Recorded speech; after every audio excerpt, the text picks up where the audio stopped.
కేంద్రంలో ఉన్న బీజేపీ, రాష్ట్రంలో ఉన్న బీఆర్ఎస్ ఈ రెండు ఏకమై ఈనాడు కాంగ్రెస్ పార్టీ నాయకుల్ని, కాంగ్రెస్ పార్టీ అభ్యర్థుల్ని, కాంగ్రెస్ పార్టీని అభిమానించే వాళ్ళని ఐటీలు, ఈడీలు ఇతరత్రా ఇబ్బంది పెడుతున్నారు.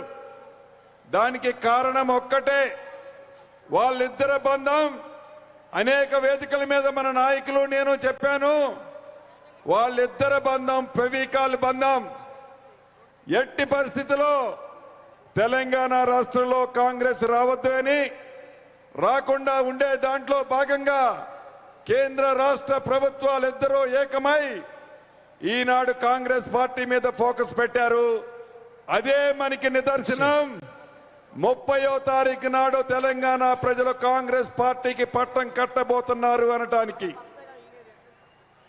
ఇదంతా మీరు దృష్టిలో పెట్టుకొని ఇందిరమ్మ రాజ్యం రావటం కోసం ఈ రాబోయే 4 రోజులు ప్రతి ఒక్క అన్న, ప్రతి ఒక్క చెల్లి, ప్రతి ఒక్క అక్క, ప్రతి ఒక్క తమ్ముడు కాంగ్రెస్ పార్టీని అధికారంలో తీసుకొచ్చే దిశగా ఎన్ని కుళ్ళు కుతంత్రాలు పన్నినా, ఎన్ని డ్రామాలు చేసినా ఈ ఇక్కడున్న నిలబడ్డ MLA ration dealer Dayakar Rao గారు ఎన్ని జిమిక్స్ చేసినా, ఎన్ని ఎత్తులు జిత్తులు పన్నినా మీ అందరి దీవెనలతో యశస్విని రెడ్డి గారు 25 నుంచి 30,000 మెజార్టీతో గెలవబోతున్నారు.